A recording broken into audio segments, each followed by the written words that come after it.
Students, please find your most comfortable space and position. Calm your senses and relax your mind. Today, you will have another day of learning. But before our lecture proper, allow me to start this class with a prayer. So let us put ourselves in the presence of the Lord in the name of the Father, and of the Son, and of the Holy Spirit.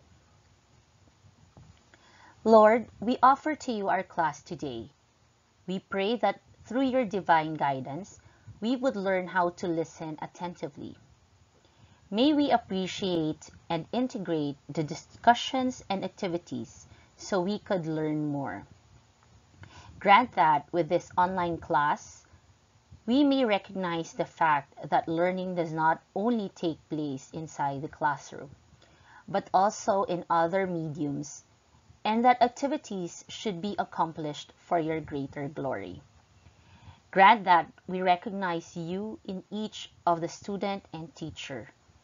As we study from home, we pray that you continue to keep us safe from harm and illnesses, and that we would be able to apply correctly, safely, and responsibly what we have learned. All these we ask in your powerful name. Amen. In the name of the Father, and of the Son, and of the Holy Spirit. Amen. Once again, my dear students, a very pleasant morning, afternoon, and evening to you. Whichever time you choose to partake in this class, I hope that you are safe, and I hope that you have already taken either your breakfast, your lunch, or your dinner. Please do recall the meals that you have taken as of today, as we will be talking about them. Specifically, nutrition. Though in NCM 106 you will have nutrition, in this lecture we will just discuss the concepts and some overview. I will be your teacher for this lesson, and my name is Ms. Shamin Solina. Many say that what we eat is who we are. Is this true to you? Do you have rosy cheeks just like the hot dog you had for breakfast? Or do you think you have chicken legs like what you have just eaten over lunch? Or are you crispy outside and crunchy in the inside, just like the crispy pata you had for dinner? We will know the answer as we get along this lesson. For now, think about what food do you like and integrate yourself with it, as we will discuss them later.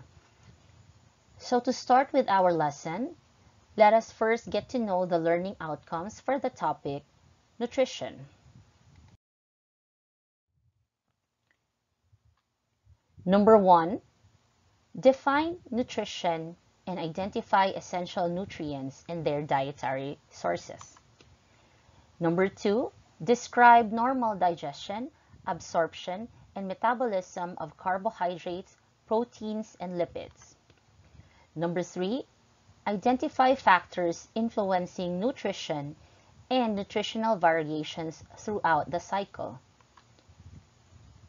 Number 4, evaluate a diet using a food guide pyramid. Number 5, discuss essential components and purposes of nutritional assessment and nutritional screening. Number 6, identify risk factors for and clinical signs of malnutrition. Number 7, describe nursing interventions to promote optimal nutrition and to treat clients with nutritional problems. So there you go. That will be the goal of this topic. So let's continue. We shall define some words that will be useful in our discussion. We have, first, nutrition. Nutrition is the sum of all the interactions between an organism and the food it consumes. In other words, it is what a person eats and how the body uses it. Nutrients. These are organic and inorganic substances found in foods that are required for body functioning. Also, balanced nutrients consist of water, carbohydrates, proteins, fats, vitamins, and minerals, which we will be discussing further in the next slides. Third, nutritive value. Nutritive value is the nutrient content of a specified amount of food. So that would be some of the words we will encounter as we go along. So question, what is the body's most basic nutrient? Can you make a guess, students? Let's see. It's water. Water is the body's most basic nutrient. So if your answer was water, then you are correct. The body is made up of 60% water. This constitutes the following: brain 75%, blood 83%, lymph 94%, heart 79%, lungs 80%, bones 22%, liver 72%, muscles 75%, and kidneys 83%. All in all, those are 60% of the entire body. Every cell requires a continuous supply of fuel. The most important nutritional need after water are nutrients. They are the ones that provide fuel or energy. So we have two types of nutrients. We have the macronutrients and the micronutrients. Macronutrients are energy-providing nutrients which are needed in large amounts to provide energy, while micronutrients are required in small amounts to metabolize the energy-providing nutrients. So let us get to know more about essential nutrients. So as I have mentioned earlier, we have two types. Macronutrients, which consist of carbohydrates, fats, proteins, and water. Micronutrients, which consist of vitamins and minerals. So just keep in mind, students, that these essential nutrients plays a vital role in our nutritional process. For macronutrients, they are energy provider, while micronutrients metabolizes energy providing nutrients. So basically, macronutrients and micronutrients needs each other. So let us discuss more about macronutrients. And first are carbohydrates. They are composed of the elements carbon, hydrogen, and oxygen. So there are two basic types of carbohydrates. We have the simple and complex. Under simple carbohydrates are sugars. They are the simplest of all carbohydrates. They are water soluble and are produced mainly by both plants and animals. Sugars may be monosaccharides or single molecules, and disaccharides or double molecules. So we have three monosaccharides. We have glucose, fructose, and galactose. And among the three, glucose is by far the most abundant sugar. We also have the complex type of carbohydrate, the starches and fibers. For starches, these are polysaccharides, composed of branched chains of dozens, sometimes hundreds of glucose molecules. So starches are actually insoluble, non-sweet forms of carbohydrates and are derived from plants. Fibers, they are the complex carbohydrates derived from plants also, and supplies bulk to the diet. It can satisfy the appetite and helps in the digestive tract to function and eliminate waste. So how are carbohydrates digested, students? So first, it involves enzymes that act as biological catalysts that speed up chemical reactions.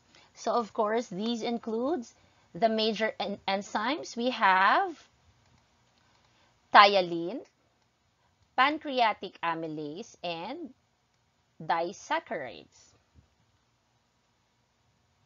Remember that the end product of carbohydrate digestion are monosaccharides, and all are absorbed in the small intestines for healthy people.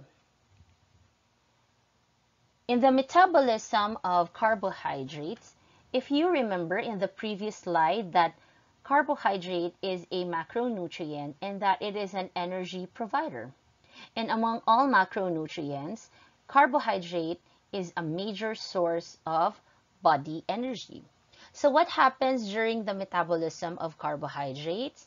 First, the body breaks carbohydrates into glucose, which is a monosaccharide.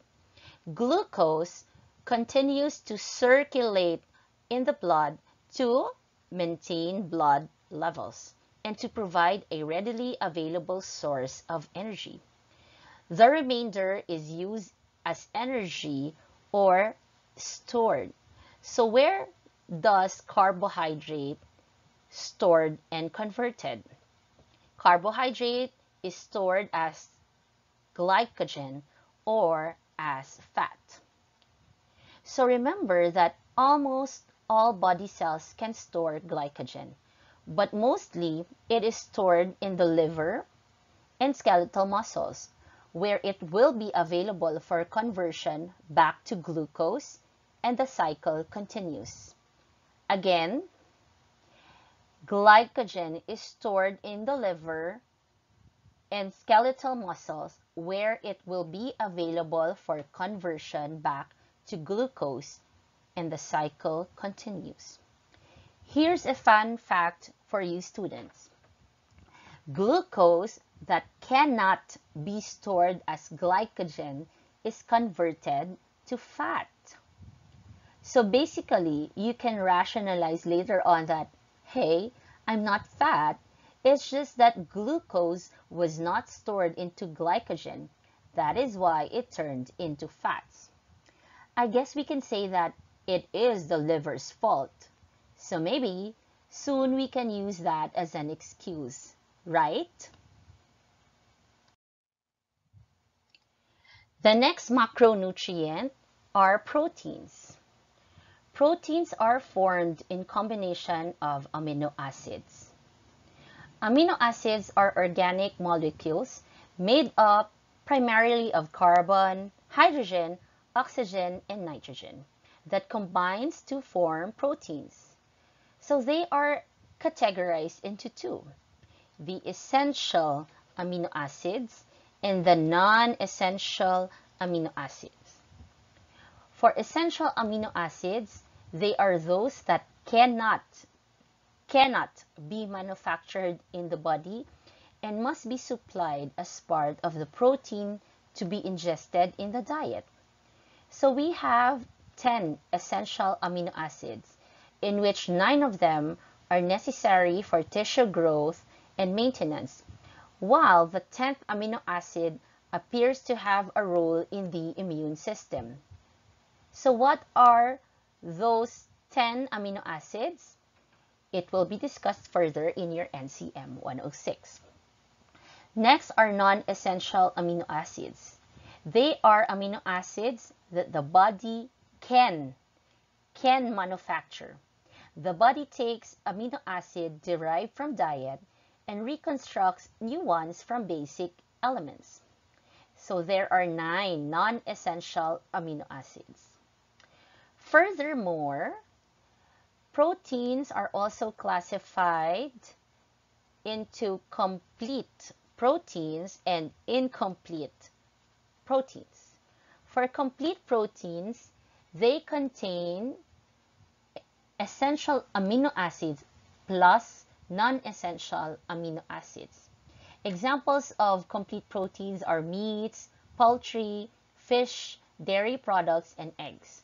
Meanwhile, incomplete proteins lack one or more essential amino acids and are usually derived from vegetables. Under protein metabolism, there are three activities: anabolism, catabolism, and nitrogen balance. So let me discuss further. Anabolism is also called building tissue. All body cells synthesize proteins from the amino acids. The type really depends on the characteristics of the cell and are controlled by its genes. Then, catabolism is the breaking down of tissue, since cells can accumulate under a limited amount of protein. Students, remember that excess amino acids are degraded for energy or converted to fat. This occurs primarily in the liver again. So again, culprit ang liver. Last is maintaining nitrogen balance, where nitrogen is responsible in distinguishing protein from lipids and carbohydrates. Nitrogen balance reflects the status of protein nutrition in the body. Further, nitrogen balance is the measure of the degree of protein anabolism and catabolism. It is the net result of intake and loss of nitrogen. So remember, students, that when nitrogen intake equals nitrogen output, it becomes a state of nitrogen balance. So there exists balance of nitrogen. So just remember that anabolism is building tissue. Catabolism is breaking down tissue cells, while nitrogen balance is, of course, reflects the status of protein in the body. So where does protein get stored and converted? So it is actually absorbed by active transport through the small intestine into the portal blood circulation. So portal blood circulation, the liver. So the next macronutrient that we will be discussing are lipids. Lipids are organic substances that are greasy and insoluble in water, but soluble in alcohol or ether. So fats are lipids that are solid in room temperature, while oils are lipids that are liquid in temperature. Carbohydrate but contains a higher proportion of hydrogen. Those are lipids. So we have two types of lipids: fatty acids and cholesterol. Fatty acids are made up of carbon chains of hydrogen and are the basic structural units of most lipids. They are further categorized as saturated fatty acid, in which all carbon atoms are filled to capacity with hydrogen. Examples are butyric acid, found in butter. For unsaturated fatty acid, it is one that could accommodate more hydrogen atoms than it currently does. Examples of unsaturated fatty acid is linoleic acid, found in vegetable oil. So another type of lipids is cholesterol, and it is a fat-like substance that is both produced by the body and found in foods of animal origin. It is mostly synthesized in the liver and are needed to create bile acids and synthesize steroid hormones. Lipids are further categorized by their chemical structure and are classified as simple and compound. Under simple and common lipids, we have the glycerides. It consists of glycerol molecules, with up to 3 fatty acids, while compound fatty acids, or the triglycerides, have 3 fatty acids and accounts for more than 90% of the lipids in the body. The digestion of lipids begins in the stomach, but it is mainly digested in the small intestines. These include the bile, pancreatic lipase, and enteric lipase. Remember, students, that the end products of lipid digestion are glycerol, fatty acid, and cholesterol. Meanwhile, the metabolism of lipids occurs in the conversion of fat into usable energy through enzyme hormone-sensitive lipase.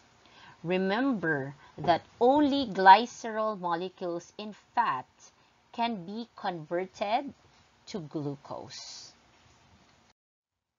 So we are done with the macronutrients. Now we will discuss the micronutrients. So there are just 2, vitamins and minerals.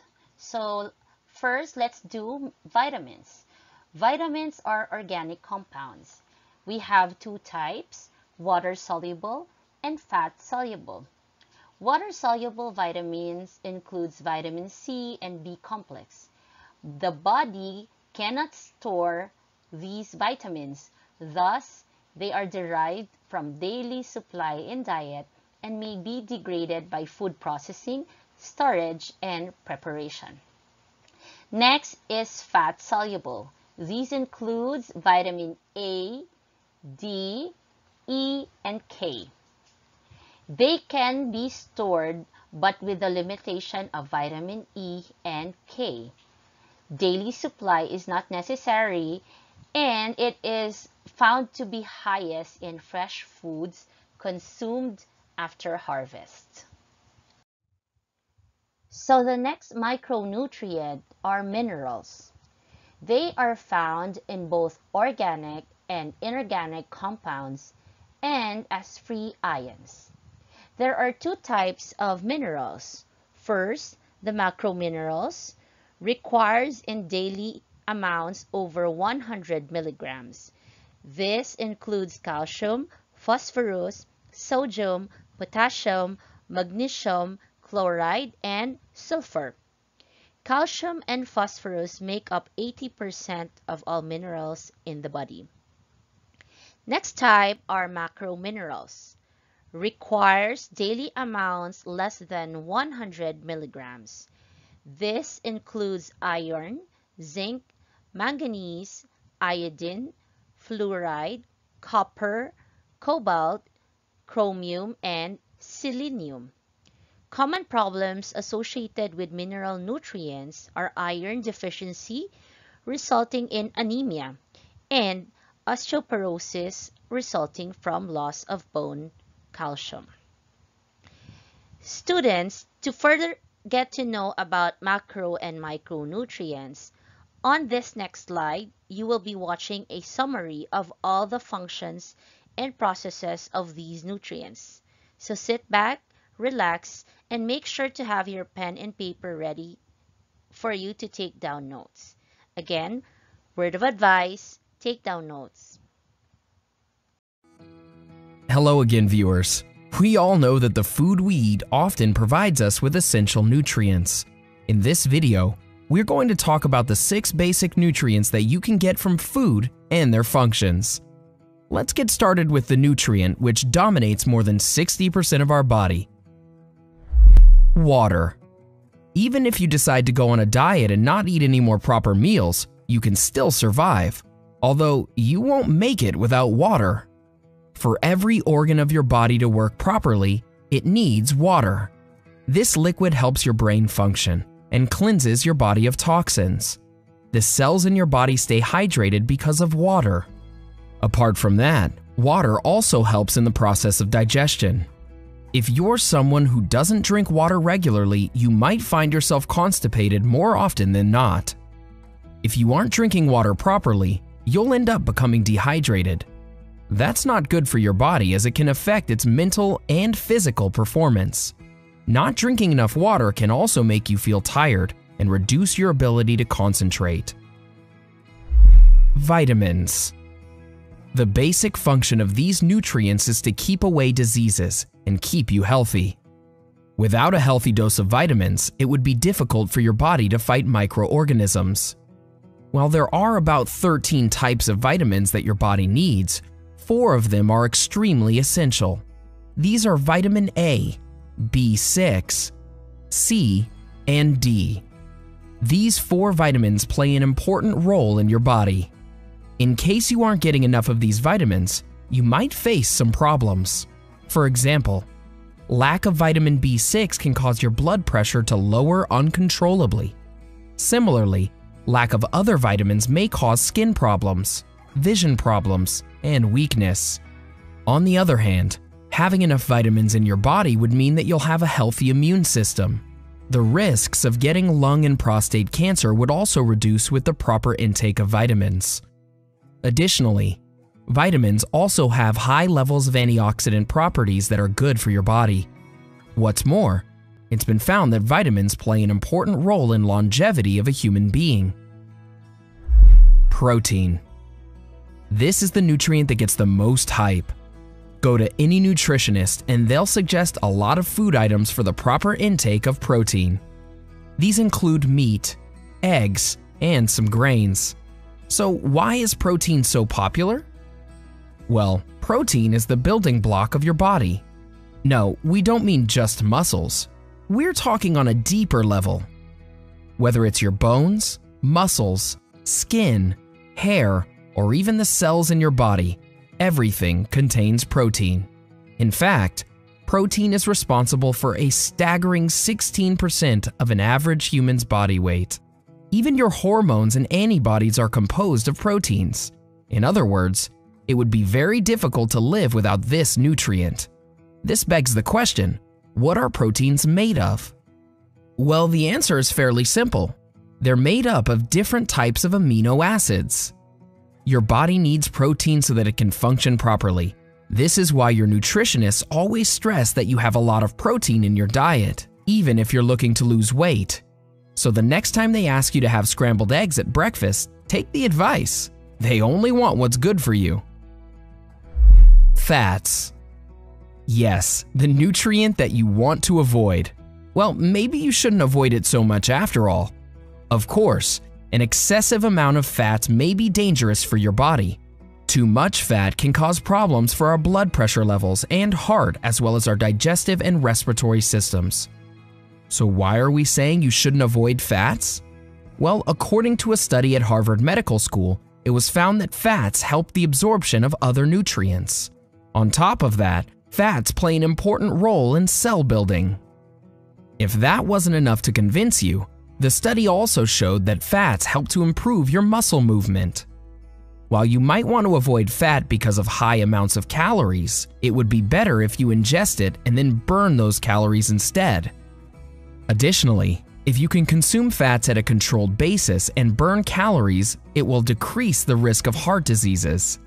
More importantly, you'll have a lower chance of getting type 2 diabetes.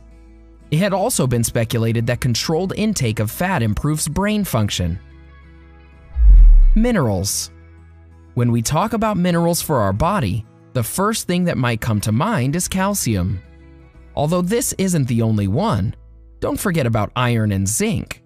So, what does this terrific trio of calcium, iron, and zinc do for the body? Calcium is the mineral responsible for your strong bones. It helps to transmit nerve signals from one part of the body to the other.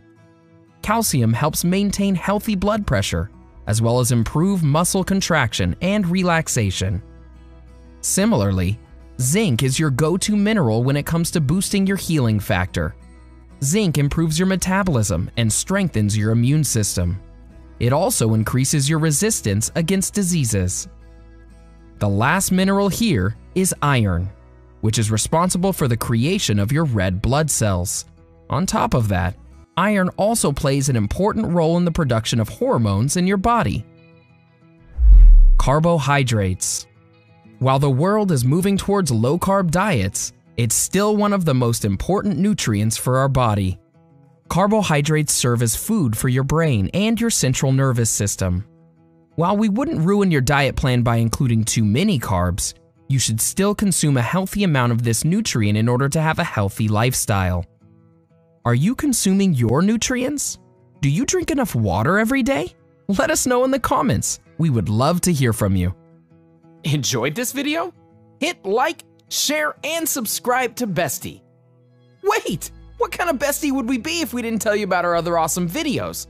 Go ahead, choose the left or right video and enjoy.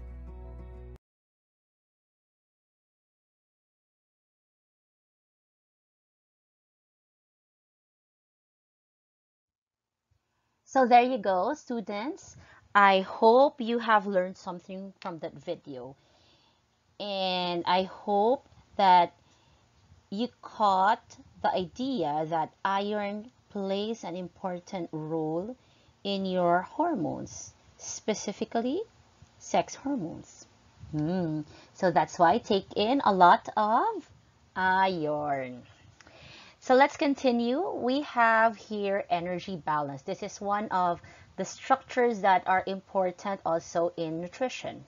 So energy balance is the relationship between the energy derived from food and the energy used by the body. So we have two processes in energy balance. Of course, we have energy intake and energy output. So let's first define two terms here. The caloric value. It is the amount of energy that nutrients or food supply to the body, while calorie is the unit of heat energy. So we have here small calorie, or it's represented by C or cal. It is the amount of heat required to raise the temperature of 1 gram of water into 1 degree Celsius. The large calorie, or represented by a big C and K cal, is the amount of heat energy required to raise the temperature of 1 gram of water to 15 to 16 degrees Celsius and is the unit used in nutrition. So remember, students, that for every 4 calorie of carbohydrates, it is equivalent to 1 gram. For protein, 4 calories per gram. So fat, 9 calories per gram, and alcohol is 7 calories per gram. Under energy output, metabolism actually plays a very big role in the metabolism of energy balance.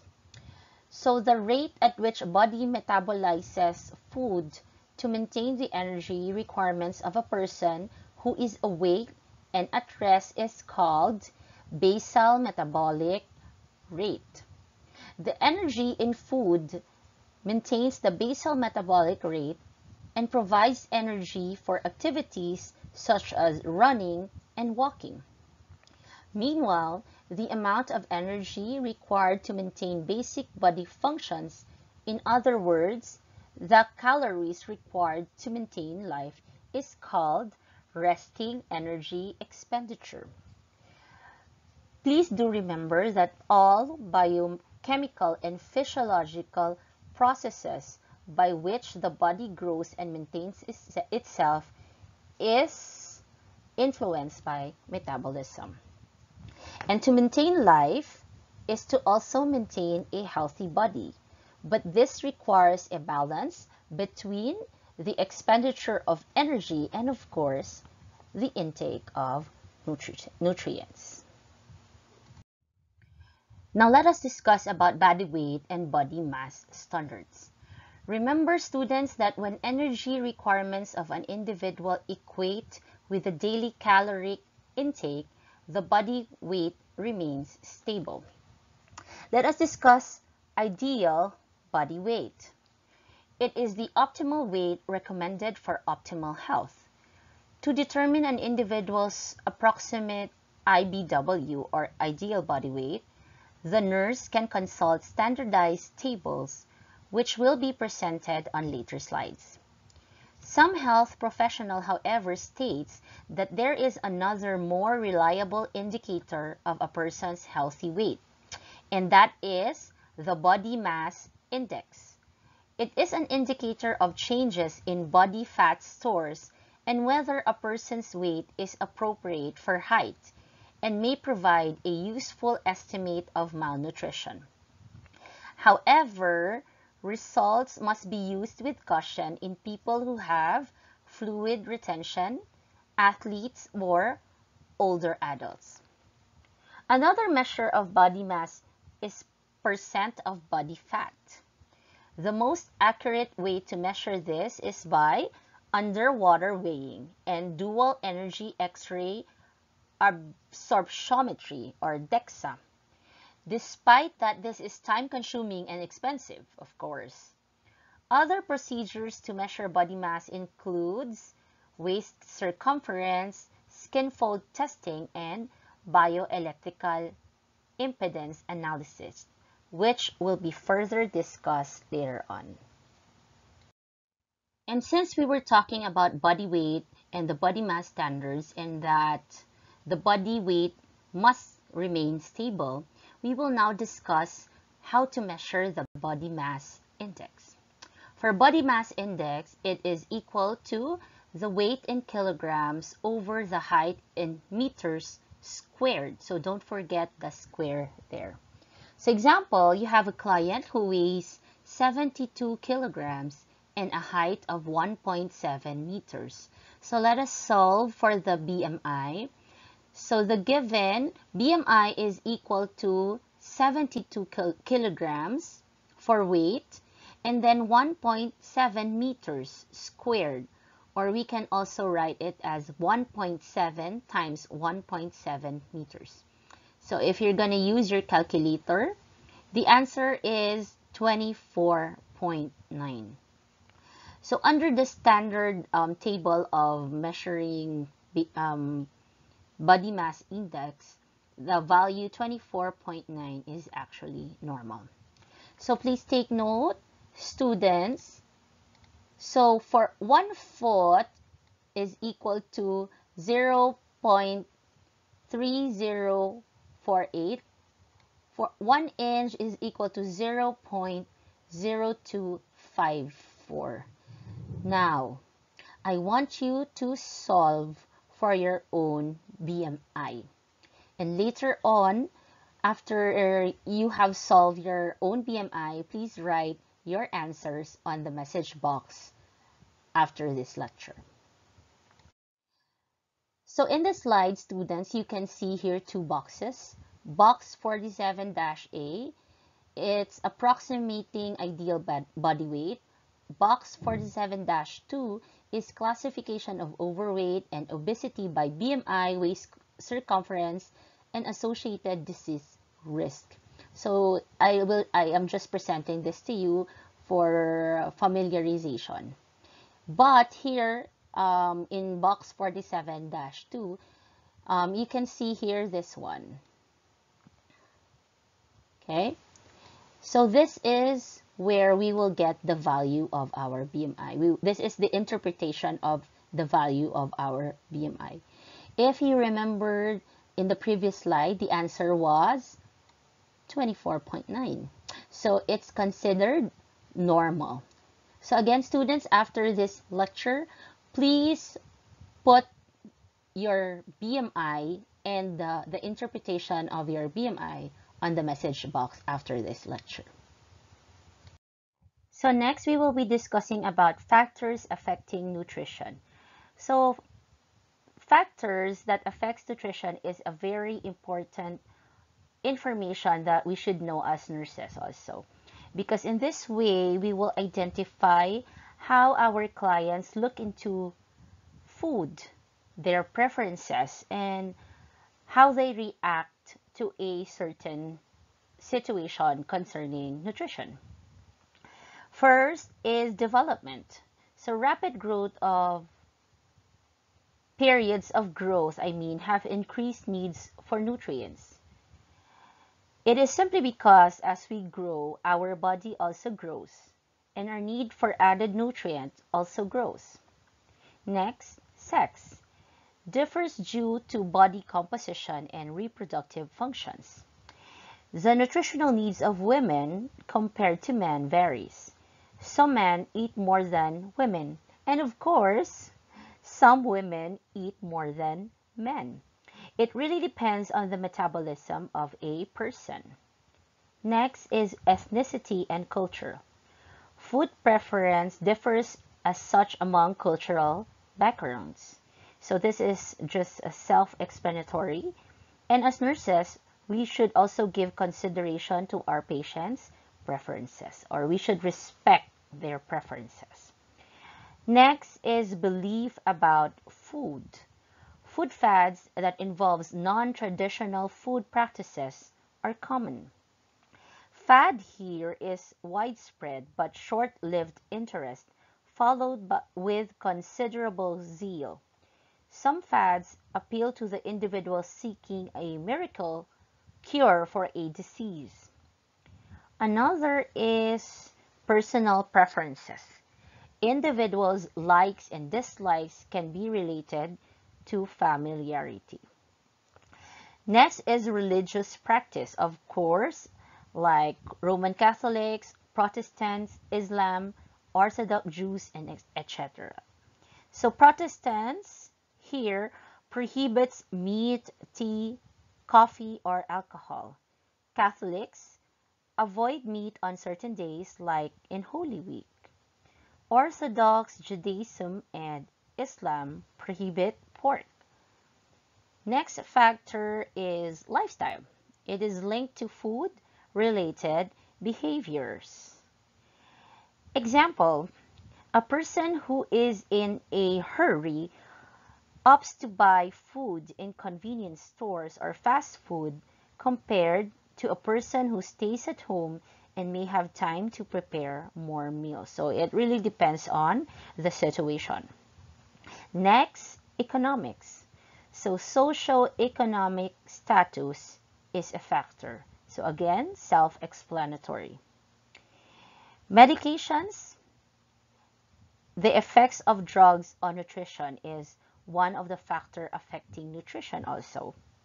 Some drugs like prednisone may increase appetite, and antibiotics may cause poor appetite due to its complication or its outcome effect. 10th, health. So the individual's health status. Then we also have alcohol. A small amount of alcohol is converted directly to fat. So is this true to you, students? For those who drink, maybe? Anybody? Because I cannot tell. I do not drink. Does your appetite decrease when you are under the influence of alcohol?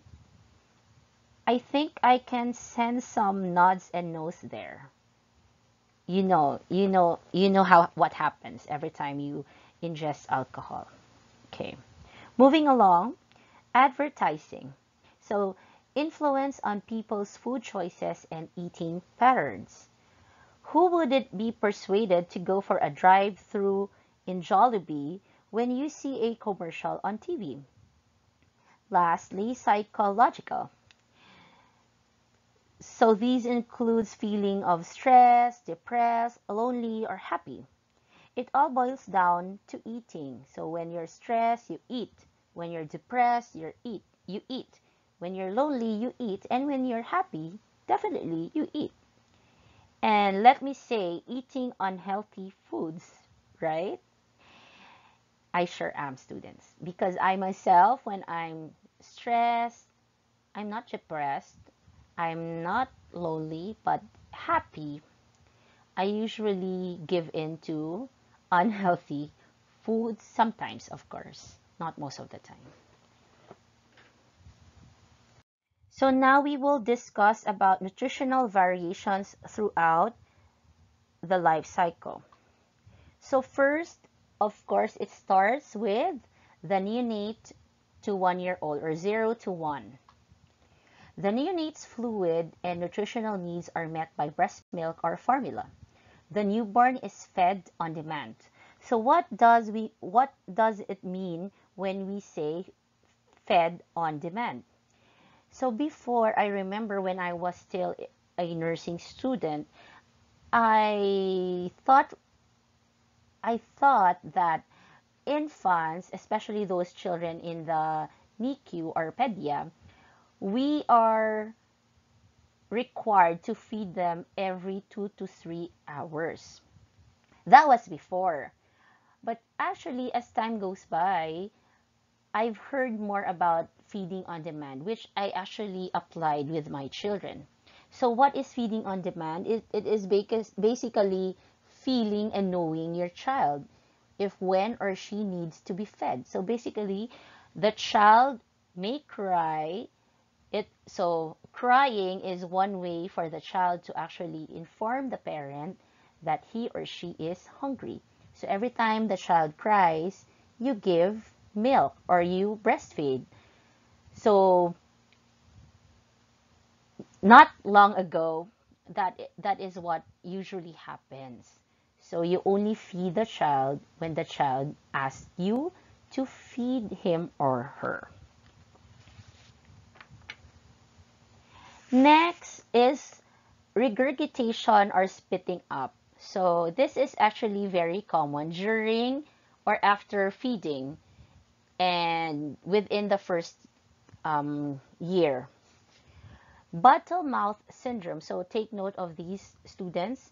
Bottle mouth syndrome is the decay of the teeth caused by constant contact with sweet liquid from the bottle. Actually, I think there is a allowable time as to when to stop feeding the child or giving the child bottle. Instead, they should be given a cup at a certain point in their life. So furthermore, let us discuss about children ages 0 to 2 years old. So for 0 to 2 years, breast milk, of course, is still best for babies from 6 months until 1 year old. For infants 4 to 6 months, of course, you can already add solid food to the breast milk or formula milk. For 6 months, they can already consume solid food more because they can sit up, hold spoon, and have decreased sucking and tongue protrusion reflex. They require iron supplementation to prevent iron deficiency anemia. Cow's milk is low in iron, so sometimes if breastfeeding is not conducive to the mother, we usually resort to formula feeding. But formula feeding is low in iron. Thus, iron fortified cereals or formulas are recommended and are continued until 18 months of age. For 7 to 11 months, so with the eruption of teeth, the infant is ready to chew and can experience different food textures. The infant enjoys finger foods such as a skinless fruit cut into small pieces to prevent choking, dry cereal, or toast. I have a additional info with regards to those children belonging to 7 to 11 months. There is a new trend today. They call it BLW. It's short for baby-led weaning. Again, baby-led weaning. So basically what happens in BLW is that they allow the child to actually eat on her or his own. And also through the BLW, parents can actually determine what are those foods that the child is allergic to or what are the foods that the child does not like. Because in BLW, you can actually give the child different textures, different tastes of food so that you would get to know if the child wants to eat sour, salty, or any preference that the child wants. With BLW, it is encouraged that we give them breakfast, lunch, and dinner in small pieces. So maybe you can go research about baby-led weaning so that you would have additional knowledge about this. For children 12 months, they should be fed with table food. Milk intake about 20 ounces per day. So when the child reaches 12 months, they are encouraged, parents are already encouraged to include the child during dining. For 12 to 24 months, this is the time where we wean the child from the breast of his or her mother and transfer from bottle to cup. Why? Again, if you remember in the previous slide, to prevent bottle mouth syndrome. For toddlers, meals should be short because of brief attention span and environmental distractions. That's why in toddlers, we are encouraged to give them finger foods. Preschoolers, very active. Such requires also snacks. We have to teach the preschoolers to use utensils and provide opportunity to practice them. School agers, the goal is to allow weight to increase more slowly than height. Adolescent, this is the time where we teach lifelong eating habits because adolescents are at risk for eating disorder such as anorexia and bulimia. For young adults, 2 to 3 liters of fluid should be included in the daily diet. For middle-aged adults, so we take into consideration postmenopausal women who needs to ingest sufficient calcium and vitamin D to reduce osteoporosis. And lastly, older adults, they are actually required with the same basic nutrition as younger adults. So 2 to 3 liters of fluid should be also included in their daily diet. Okay, so we have standards of a healthy diet. So we call it the dietary guidelines for Americans. So what are included in the dietary guidelines of Americans? So it is first published by the United States Dietary Association every 5 years. They are encouraged to shift to plant-based food, reduce foods with added sugars and fats, and exercise regularly. Also, consume foods daily with vitamin D, calcium, potassium, and fiber. Also, Americans are encouraged to keep fat to 20 to 35% of total calories. Consume less than 1,500 milligrams of sodium and moderate alcohol intake if the individual drinks.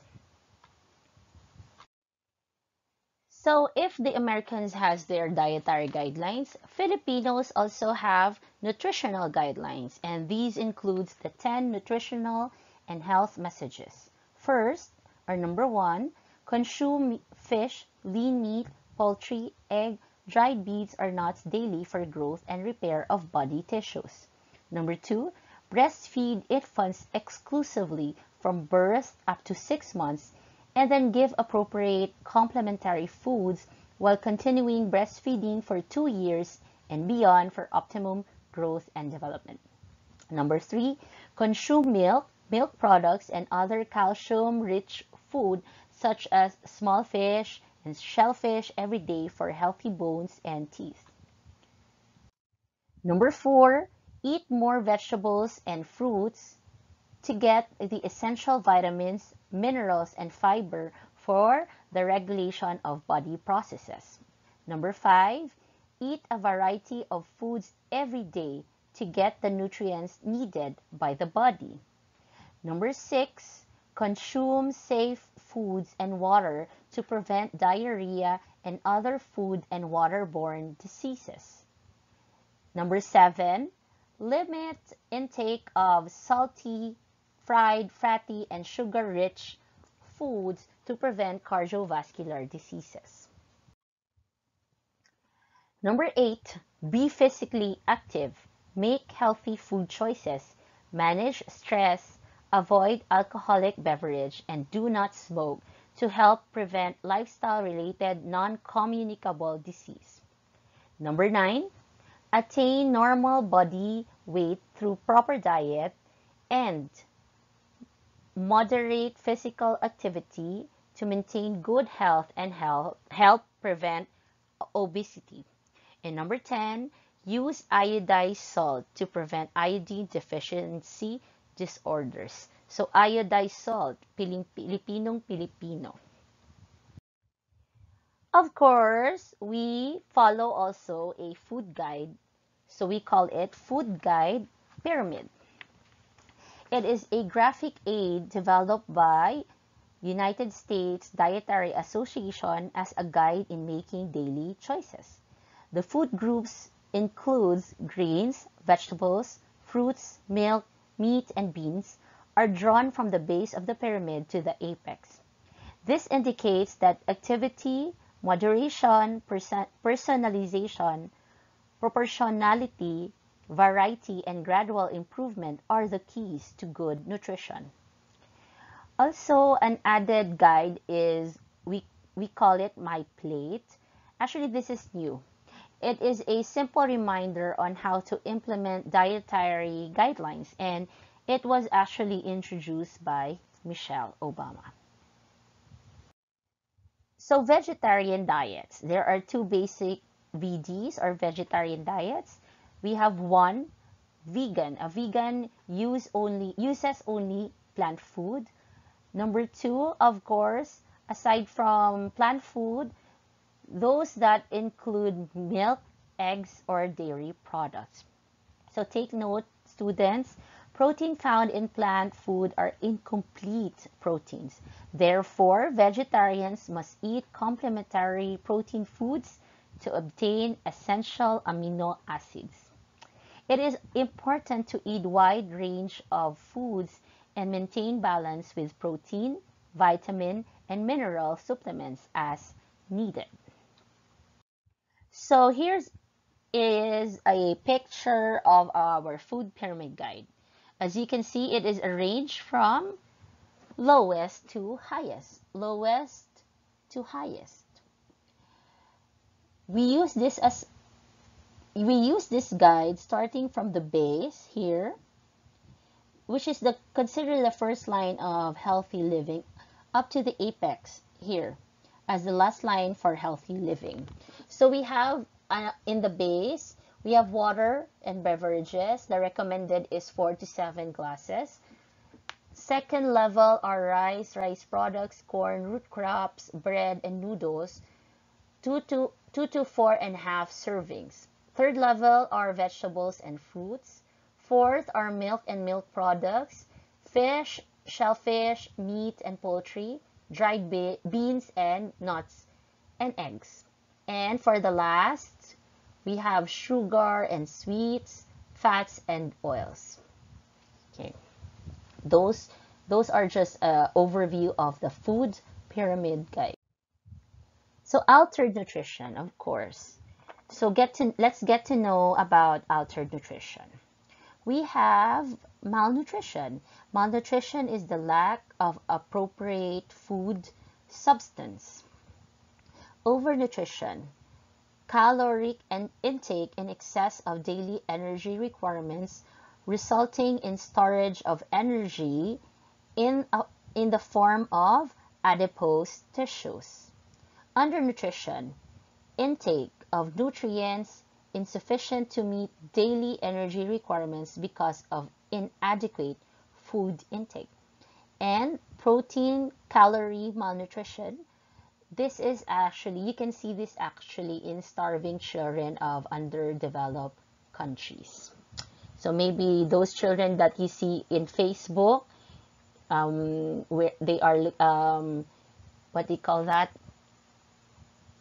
Africa, Kenya, some in India, so like that. I'm sure you have seen them. So for altered nutrition, we also have risk factors for nutritional problems. So I will just give an overview. So we have 3 here under box 47-5.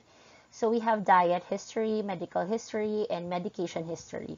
So in diet history, this may include inadequate food budget, living and eating alone, and physical disabilities. Under medical history, of course, adolescent pregnancy, alcohol or substance abuse, and chronic illnesses.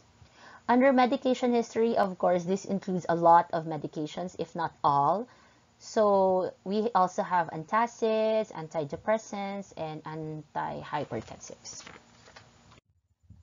Okay, so we will be discussing about nutritional assessment. Of course, this is, I think, one of the most important aspect of this lecture because this is the evaluation proper.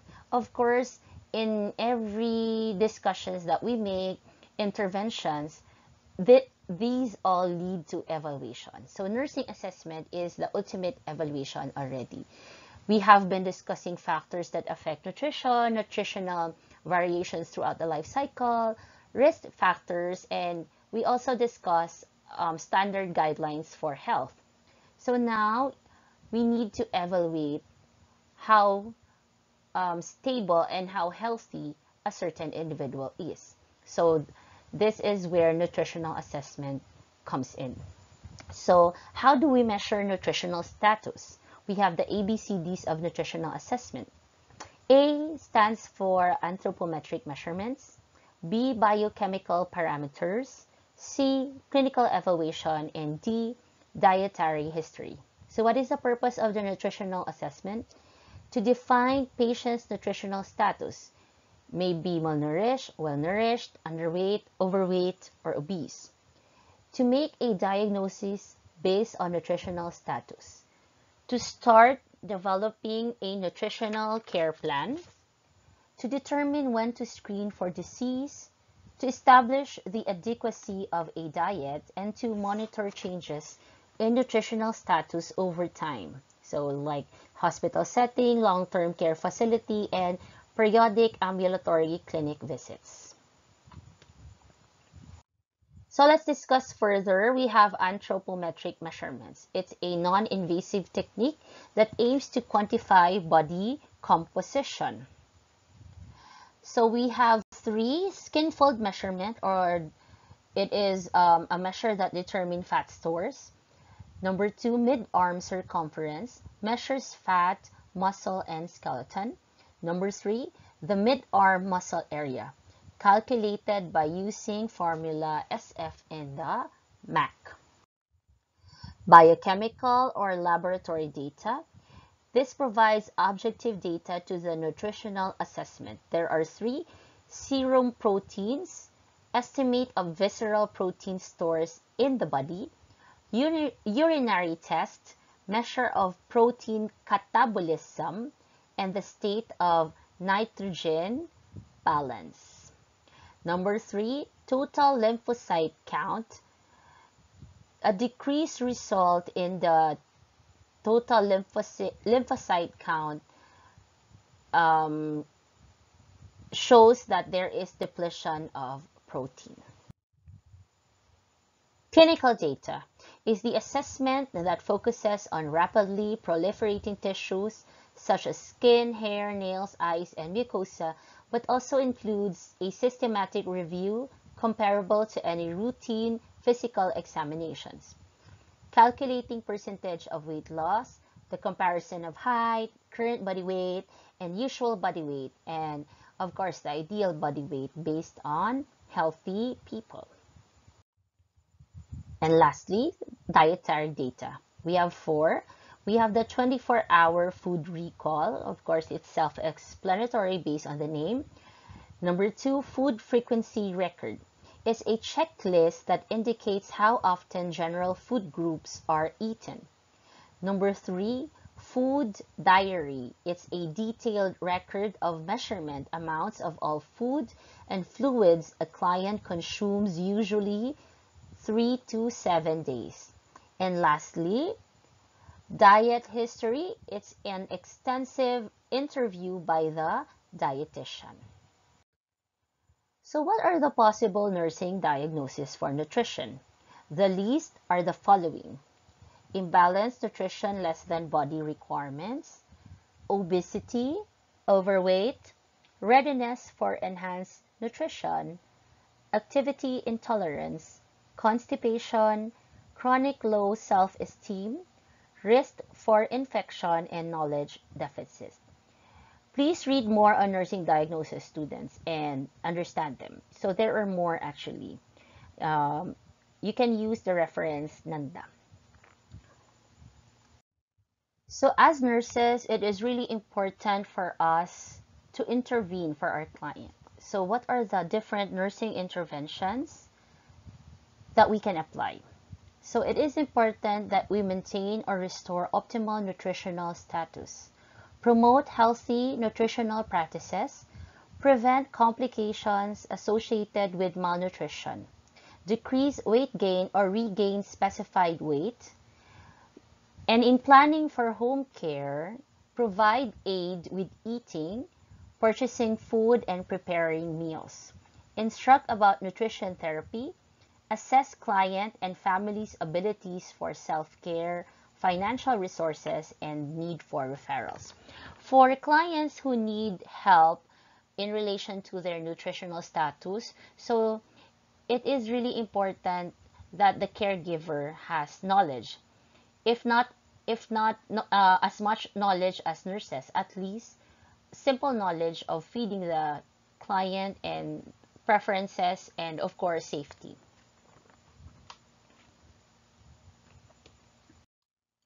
Okay, and that ends this lecture on concept of nutrition. But allow me to go back to my question about the saying that you are what you eat. Since meals are digested and metabolized in and from the stomach for 4 hours, recall what you have eaten for the past 4 to 6 hours. Do you see yourself as the food you ate? Or let us say, if you can recall food you have eaten 4 to 6 years prior, same time, same day. Are you that food now? I wish I won't see anybody walking in the halls of St. Paul in chicken legs or wings. Kidding aside, students, it is just simply mean that we take care of our body and look after what we eat. Because what comes in will always come out. So I leave this quote to you. Health is not about the weight you lose, but about the life you gain. Thank you for listening. Good morning, good afternoon, and good night, students. Eat well and be well. And if you have reached this point of this slide, kindly message me on the box what's your most favorite food, and maybe when we get to meet in school, I will pick 1 or 2 students per section and I will give them their most favorite food. So, good luck and God bless, students.